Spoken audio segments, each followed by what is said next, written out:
we are back with S.E.X behind the scenes. Okay, so when I say behind the scenes, we are talking about anything and everything pertaining to it. Okay, so today I really want to talk about from the sense of shame.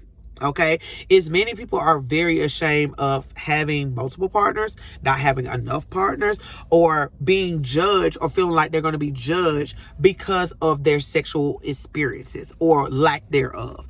I really want us to understand shame is so real, but it's so fake at the same time. Because shame is based off a stigma, based off a standard that people are living up to. Remember, everybody's standard is different. So we got society standard, and which depending on where your country is, and then you have your internal standard, and then you got your family standard. And when I say internal standard, people that you're around, job, school, whatever, those people. And then you have your internal, which is your family dynamic. Those people who are really, really close to you. They also have a social or a shame thing that goes with it. So with those three levels, which is your inner, you're pretty much your outer but inner, but also, and then your social, not your social, but your world or your country's view, it really has an effect on your views on S.E.X and what you should do, what you shouldn't do, how many partners should I have, how many partners I should not have, and will my partner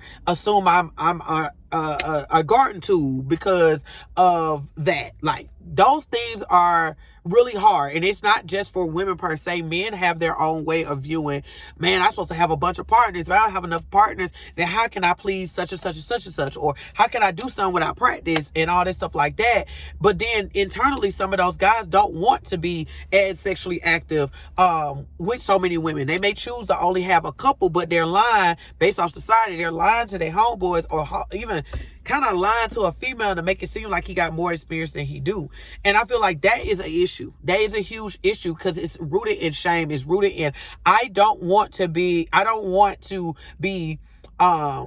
outcasted for my lack there or lack thereof. Okay, I don't want to be outcasted or labeled based off what I see fit for my sexual life. Okay, and this is where I want you guys to understand that shame dies. It dies when you stop living up to these standards and determine what your standard is, what your belief is, what your values is, what your morals are, and then go from there and then move into how you're going to move from a S.E.X standpoint. Most people are doing this act or acts of any sort, but they're not even aligning with their morals, their values, whatever. And my whole thing, the moment that you're doing things that don't align with your values or morals or whatever you feel, then that's where shame comes. Or you could just be doing what you really desire to do, but you still want to be accepted within your circles. And my whole thing, that's a problem because your circles don't have anything to do with nothing in that room. That is the one thing that you can have that is sacred. That's the one thing that nobody can really go in and have they not there.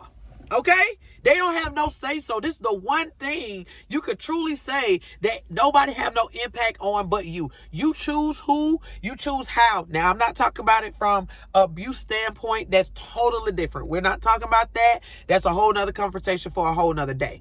But we're talking about it's consensual. You're having conversation. You're having choices. You're choosing. They're choosing. This is the one thing that you have control on.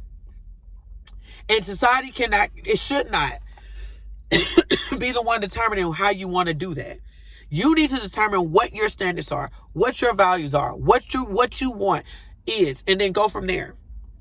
Because a lot of people, and I see it all the time after living with genital herpes for 15 years now, and all the stigma that I dealt with coming, accepting my diagnosis, and also being in community, being a herpes activist and educator, I see so much.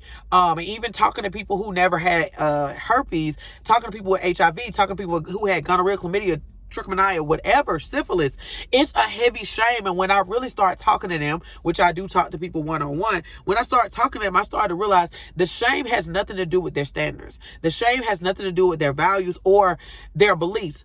Or if it do, it's because they feel like that's how they should be. And to them, honestly, they don't align with it. My whole thing is very important to align with yourself and what you want. Because when you don't, shame is going to come to kill you, steal you, and destroy you. Okay? Good conversation, right? Let's talk about it in the comments.